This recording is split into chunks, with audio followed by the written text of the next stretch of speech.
रात 2:17 पर अचानक एक स्कूल के 17 बच्चे अपने अपने घरों से बाहर निकल जाते हैं और उसके बाद उनकी कोई खबर नहीं मिलती। जो भी उन्हें ढूंढने जाता है वो डरावने जोकर का सपना देखता है और इसके बाद उनकी जिंदगी में अजीब घटनाएं होने लगती है। और सबसे आश्चर्यजनक बात ये है कि एक ही क्लास के 17 बच्चे गायब होने के बावजूद उनके क्लास में बाकी रहता है केवल एक ही बच्चा, एलेक्स। ये 17 बच्चे एक साथ कैसे रात के अंधेरे में गायब हो गए, यही हम आज की मूवी वेपन्स की कहानी में जानेंगे। तो कहानी की शुरुआत में पता चलता है कि अचानक एक रात क्लास 3 के 17 बच्चे एक साथ गायब हो जाते हैं और बचता है केवल एलेक्स नाम का एक स्टूडेंट। इसीलिए एलेक्स से उन सभी क्लासमेट्स के बारे में सवाल किया जाता है, लेकिन एलेक्स इस बारे में ज्यादा कुछ नहीं बता पाता।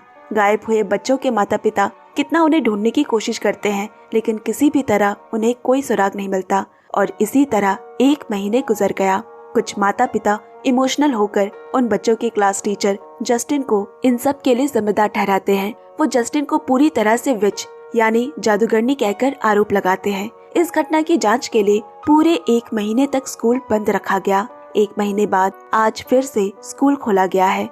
अब यहाँ हर व्यक्ति अपने अपने जगह इस घटना को एक्सप्लेन करने की कोशिश करता है और वो सभी अपने साथ हुई कहानी को शेयर करेंगे, लेकिन उन्हें जरा ध्यान से सुनना पड़ेगा क्योंकि कहानी के आखिर में आप देख पाएंगे कि ये सारी घटनाएं कैसे आपस में जुड़ी हुई है। और इस एक दिन की कहानी हम क्लास टीचर जस्टिन, गायब हुए एक बच्चे मैथ्यू के पिता आर्चर, प्रिंसिपल मार्कस और कुछ अन्य लोगों से जानेंगे। शुरुआत में जस्टिन इस पर बात करती है। स्कूल खुलने के पहले दिन वो सभी से माफी मांगती है। जस्टिन कहती है, मैं अपनी क्लास के बच्चों से बेहद प्यार करती हूँ। बच्चों के गायब होने पर मुझे खुद बहुत दुख पहुँचा है। ठीक उसी समय मैथ्यू के पिता आर्चर कहते हैं, इस घटना के पीछे जरूर तुम्हारा ही हाथ है। और चूँकि आर्चर जैसे वहाँ कई और लोग भी जस्टिन की ओर उंगली उठाते हैं, इसीलिए स्कूल प्रिंसिपल जस्टिन को कुछ दिनों के लिए सस्पेंड कर देते हैं। इस फैसले से जस्टिन बहुत ज्यादा निराश हो गई और दर्द कम करने के लिए शराब पीना शुरू कर देती है। उस रात घर लौटने के बाद उसे लगा कि बाहर कोई मौजूद है, लेकिन घर के अंदर से कई बार आवाज देने पर भी बाहर कोई जवाब नहीं देता। फिर वो दरवाजा खोलकर बाहर देखने जाती है, मगर आसपास देखने पर भी उसे कोई नहीं दिखा। तभी उसकी नजर गाड़ी पर गई। किसी ने लाल रंग से विच लिखा है, यानी उसे फिर से डायन कहकर बदनाम किया जा रहा है। अब अगले दिन जस्टिन प्रिंसिपल मार्कस से एलेक्स के बारे में बात करने गई। चूँकि क्लास के 18 स्टूडेंट्स में से सिर्फ एलेक्स ही है जो गायब नहीं हुआ था, इसीलिए हो सकता है कि उसी से इस मामले में कुछ जानकारी मिल सके। लेकिन मार्कस ने मना करते हुए कहा, एलेक्स से इस बारे में पहले ही कई बार पूछताछ हो चुकी है, इसीलिए अब उसे बात करने की इजाजत नहीं है, क्योंकि इससे एलेक्स को मानसिक चोट पहुंच सकती है। अगर एलेक्स से बात नहीं करने दी जा सकती तो कम से कम उसके पेरेंट्स को बुलाकर एलेक्स की मौजूदा हालत के बारे में जानकारी ली जाए, क्योंकि जस्टिन को एलेक्स को लेकर बहुत चिंता हो रही है। स्कूल से निकलने के बाद जस्टिन पुलिस के पास जाती है और उसकी गाड़ी पर विच लिखे जाने की शिकायत दर्ज करती है। वहीं उसकी मुलाकात उसके एक्स बॉयफ्रेंड पॉल से हुई, जो कि अब शादीशुदा है। लेकिन जस्टिन बहुत ज्यादा डिप्रेस्ड है, इसलिए उसने पॉल से उसके साथ थोड़ा समय बिताने को कहा। उस रात पॉल जस्टिन से मिलने आया, उससे कई सारी बातें की, उसका काफी हौसला बढ़ाता है। इसके बाद फिर दोनों साथ बैठकर शराब पीने लगे और रात साथ में बिताई।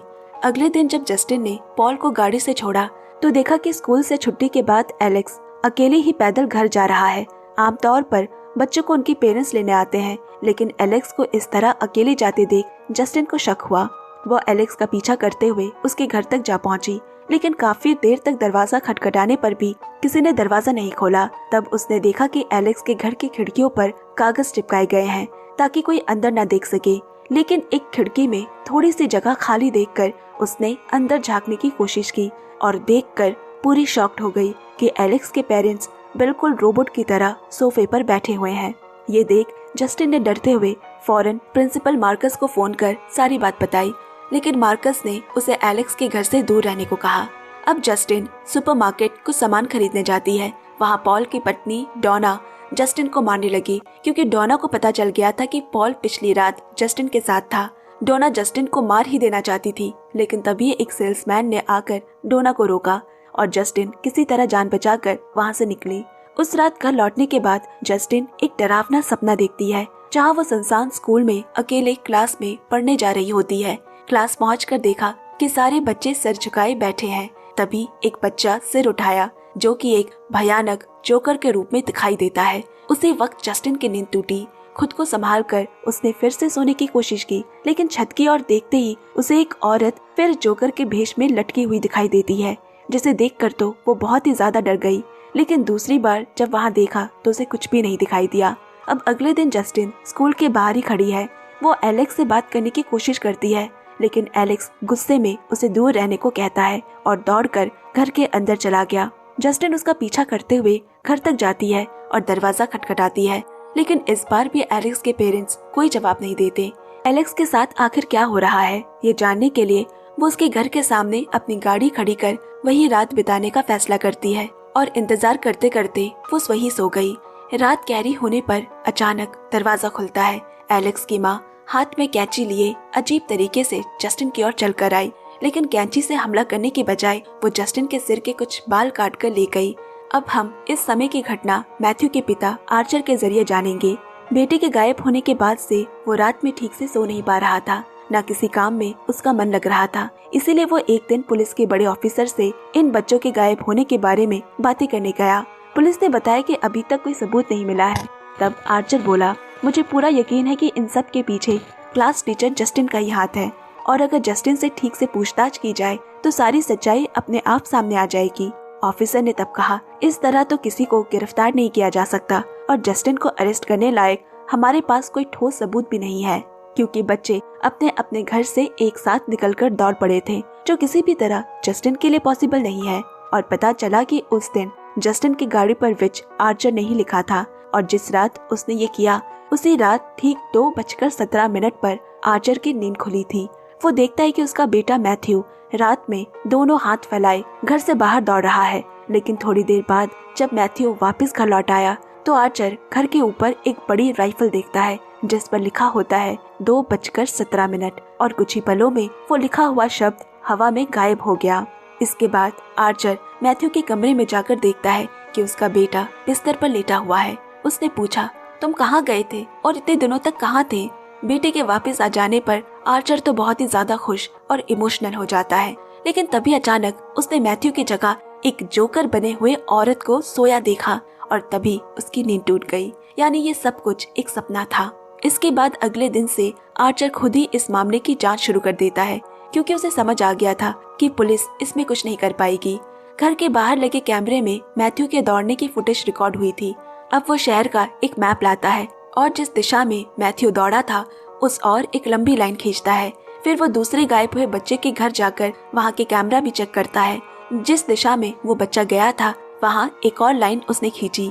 ये दोनों लाइनें एक ही जगह पर जाकर मिल जाती है। इसका मतलब बच्चे उसी जगह की तरफ दौड़ रहे थे।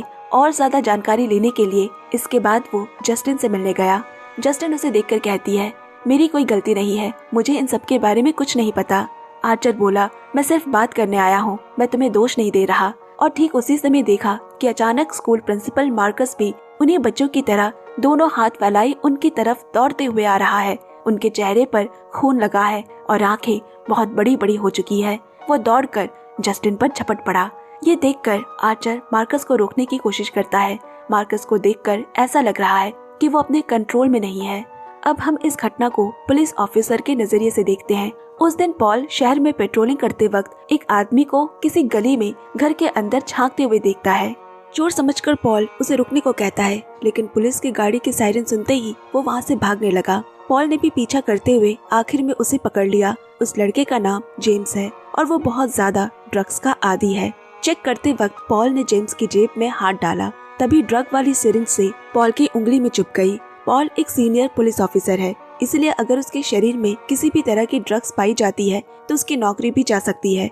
गुस्से में पॉल ने जेम्स को एक घूंसा मारा, जिससे जेम्स लगभग बेहोश ही हो जाता है। इसके बाद जल्दी से उसने हाथ को सैनिटाइजर से धोकर अपनी उंगली साफ की। तभी पॉल को एहसास हुआ कि उसने जो जेम्स को घूंसा मारा है वो उसकी गाड़ी के डैश कैम में रिकॉर्ड हो गई है, जबकि किसी भी सस्पेक्ट को इस तरह मारने की इजाजत नहीं होती। और अगर जेम्स ने शिकायत कर दी तो पॉल बहुत बड़ी मुसीबत में पड़ सकता है। तो पॉल ने जेम्स से एक डील की और कहा, मैं तुम्हें छोड़ रहा हूँ, लेकिन मैं तुम्हें कभी भी अपने आसपास नहीं देखना चाहता। जेम्स भी उसकी बात मान लेता है। पॉल का ससुर भी एक पुलिस ऑफिसर है, जिसे हमने थोड़ी देर पहले आर्चर के साथ बात करते हुए देखा था। उसने पॉल को बताया कि डैश कैमरे की रिकॉर्ड की हुई वीडियो फुटेज 1 महीने बाद अपने आप डिलीट हो जाएगी और इस बीच जेम्स किसी भी हाल में शिकायत ना करे। अब पॉल भी बहुत ज्यादा टेंशन में आ गया और उसी बीच ही जस्टिन ने पॉल से मिलने के लिए उसे मैसेज किया था। उसी रात उनकी मुलाकात हुई, यहाँ तक कि दोनों ने साथ में रात बिताई। अगले दिन पॉल की पत्नी डोना समझ गई थी कि पिछली रात पॉल जस्टिन के साथ था और इसी वजह से उस दिन सुपरमार्केट में डोना ने जस्टिन को मारने की कोशिश की थी। ये बात सामने आने के बाद पॉल का ससुर भी उसे अच्छी नजर से नहीं देखते। इसके बाद पॉल फिर से पुलिस स्टेशन के बाहर जेम्स को देखता है। वैसे ही पॉल का दिमाग पहले से ठीक नहीं था। ऊपर से जेम्स को सामने देख वो गुस्से में आ गया और उसे पकड़ने उसके पीछे दौड़ा। अब हम उसी दिन की कहानी जेम्स के नजरिए से सुनते हैं। जेम्स दरअसल जंगल में नशा कर रहा था, लेकिन फिर उसका ड्रग्स खत्म हो गया और उसका दिमाग पूरी तरह बेकाबू हो गया। ड्रग्स के पैसे जुटाने के मकसद से वो शहर में अलग अलग जगह चोरी करने के लिए घूम रहा था। जब चोरी के लिए वो एक बिल्डिंग में झांक रहा था, तभी पॉल ने उसे देख लिया। आगे की कहानी में जैसा कि हमने देखा था, पॉल का जेम्स को घूसा मारना जिससे कि वो वही बेहोश हो गया। लेकिन जेम्स की पूरी तरह होश में आने से पहले ही पॉल ने उससे ये कहा था कि वो कभी भी उसके आसपास ना आए, मगर जेम्स ये बात ठीक से सुन ही नहीं पाया। अब पॉल से छूटते ही जेम्स सीधे एलेक्स के घर की तरफ चला गया। घर के बाहर गंदगी और कचरा पड़ा देख उसे लगा कि शायद घर में कोई नहीं है और वो आसानी से चोरी कर सकता है। जेम्स एक पाइप के सहारे दूसरी मंजिल की खिड़की से घर के अंदर घुस आया। इधर उधर तलाश करते हुए अचानक उसने एलेक्स के पेरेंट्स को अजीब हाल में देखा, बिल्कुल एक रोबोट की तरह सोफे पर बैठे हैं। जेम्स को लगा कि अब वो पकड़ा गया और वो डर गया, लेकिन अगले ही पल उसने गौर किया कि वो कोई आवाज नहीं कर रहे हैं, ना उसे देखकर कोई रिएक्शन दे रहे हैं। तो उसने कमरे में कुछ कीमती सामान उठा लिया और फिर बेसमेंट पे जाता है, शायद वहाँ भी कुछ मिल जाए। और अंदर जाते ही उसने देखा कि वहाँ वही गायब हुए 17 बच्चे थे, जो उसे देखते ही उस पर हमला करने के लिए दौड़ पड़े। और इतने में एलेक्स के पेरेंट्स भी उस पर हमला करते हैं। डर के मारे जेम्स किसी तरह घर से बाहर निकला। फिर वो घर से चुराए हुए सामान लेकर दुकान पर बेचने गया, लेकिन वहाँ पहुंचकर उसने 17 बच्चों के गायब होने की एक मिसिंग रिपोर्ट देखी। जो कोई भी बच्चों की जानकारी देगा उसे $50,000 इनाम दिया जाएगा। और जेम्स तो अभी अभी उन बच्चों को देख कर आया था, उसे पैसों की भी जरूरत थी, इसीलिए उसने फौरन पुलिस को कॉल कर कहा कि वो बच्चों की जानकारी दे सकता है। पुलिस ऑफिसर के उसे थाने बुलाने पे ही जेम्स पुलिस स्टेशन जा रहा था और ठीक तभी पॉल ने जेम्स को देख लिया और उसका पीछा करने लगा। दौड़ते दौड़ते जब जेम्स जंगल के पास पहुंचता है तो वो थोड़ी दूर पर जोकर के भेष में उसी महिला को देखता है। कुछ ही देर बाद पॉल ने जेम्स को पकड़ लिया। जैसे ही वो उसे मारने जाता तभी जेम्स बोल पड़ा, मैं जानता हूँ वो बच्चे कहाँ हैं, यही खबर देने ही मैं थाने जा रहा था। फिर उसने पॉल को सारी बात बताई, जिसे सुनने के बाद पॉल शांत हो गया और जेम्स को उस घर ले चलने को कहा। जेम्स पॉल को एलेक्स के घर के सामने ले आया। पॉल ने जेम्स को गाड़ी के अंदर ही बंद कर घर के अंदर घुसा। काफी समय बीत गया, शाम ढलकर रात हो गई, लेकिन पुलिस ऑफिसर पॉल अभी भी घर से बाहर नहीं निकला। इधर जेम्स इतने लंबे समय तक गाड़ी में बैठे बैठे पूरी तरह बेचैन हो उठा। तभी अचानक आधी रात के बाद पॉल उस घर से बाहर निकला, लेकिन गाड़ी में बैठने की बजाय वो जेम्स को जबरदस्ती खींचते हुए उसी घर के अंदर ले जाता है। चलो अब हम यही घटना स्कूल के प्रिंसिपल मार्कस के नजरिए से जानेंगे और यहीं से दोस्तों कहानी में एक जबरदस्त ट्विस्ट सामने आने वाला है, इसीलिए ध्यान से सुनना। दोस्तों याद है उस दिन जस्टिन ने एलेक्स के पेरेंट्स को सोफे पर रोबोट की तरह बैठा देखा था और उसने मार्कस को फोन कर कहा था कि एलेक्स का हालचाल जाने। तब मार्कस ने जस्टिन को एलेक्स से दूर रहने को कहा था। इसके बाद मार्कस भी एलेक्स की हालत जानने के लिए उसके पेरेंट्स को फोन कर ऑफिस बुलाता है। लेकिन उस दिन एलेक्स के पेरेंट्स की जगह एक महिला मिलने आती है जो खुद को एलेक्स की आंटी बताती है। उसका नाम था ग्लैरिस। उसे देखकर शायद आप समझ ही गए होंगे कि यही वो जोकर के भेष वाली महिला है जिसे जस्टिन और आर्चर ने अपने सपनों में देखा था। मार्कस ने ग्लैरिस से एलेक्स के बारे में उसके पेरेंट्स से बात करने की बात कही। तब ग्लैरिस ने जवाब दिया कि एलेक्स तो अब ठीक है, बस उसके पेरेंट्स थोड़े बीमार हैं, इसीलिए घर के सारे काम भी वही संभाल रही है।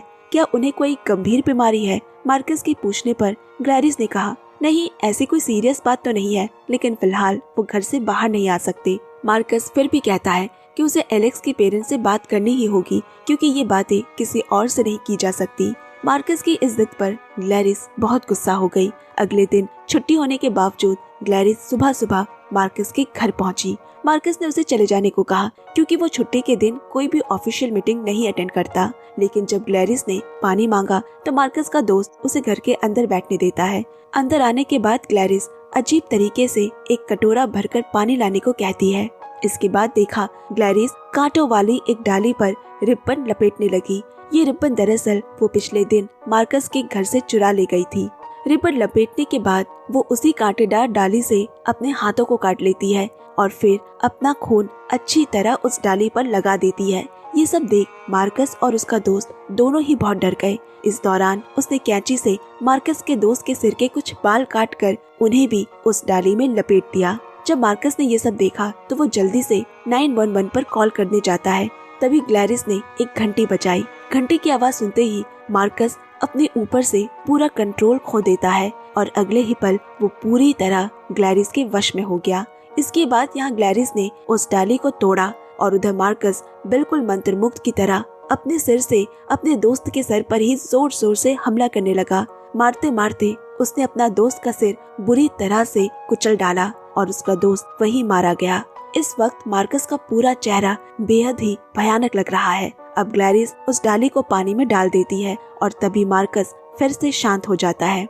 इसके बाद ग्लैरिस ने उस डाली से उसके दोस्त के बाल हटाकर उसकी जगह बालों का एक और गुच्छा डाली में लपेटा।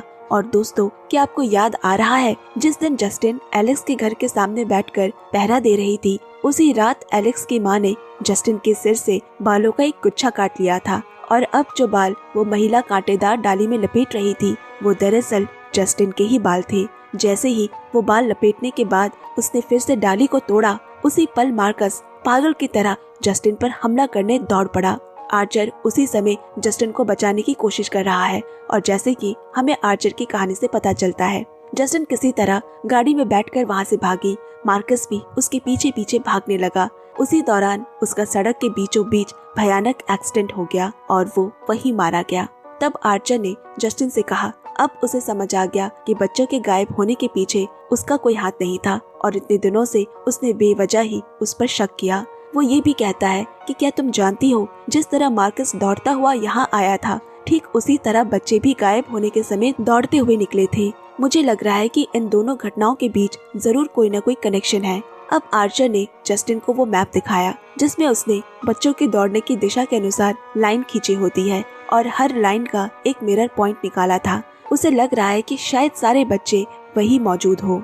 उस मिरर पॉइंट की लोकेशन देखकर जस्टिन कहती है, अरे ये तो एलेक्स का घर है। इसके बाद दोनों ही अच्छी तरह समझ गए कि सारी परेशानियां एलेक्स के घर से ही शुरू हो रही है।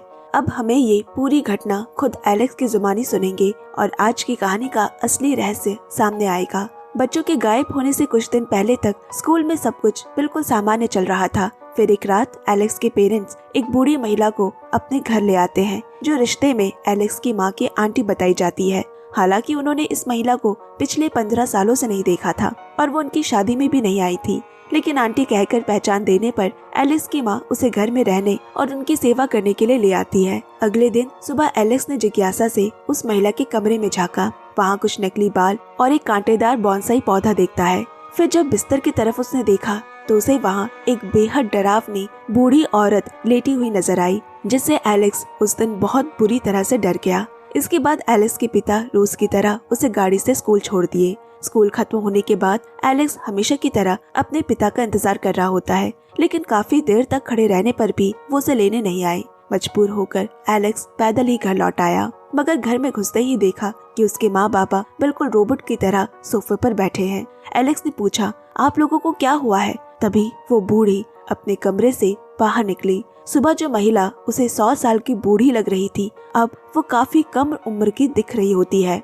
और खुद से चल भी पा रही है। दोस्तों, यही महिला असल में ग्लैरिस थी, यानी हमारी आज की कहानी की असली डायन। वो अपने जादू से एलेक्स के पेरेंट्स की उम्र धीरे धीरे अपने अंदर खींच रही थी। अब ग्लैरिस को देखकर डर के मारे एलेक्स अपने बाबा के चेहरे पर पानी छिड़कता है ताकि उन्हें होश आ जाए, लेकिन कोई फर्क नहीं पड़ा। इसके बाद ग्लैरिस एलेक्स को डरा कर कहती है, अपने कमरे में जाकर सो जाओ।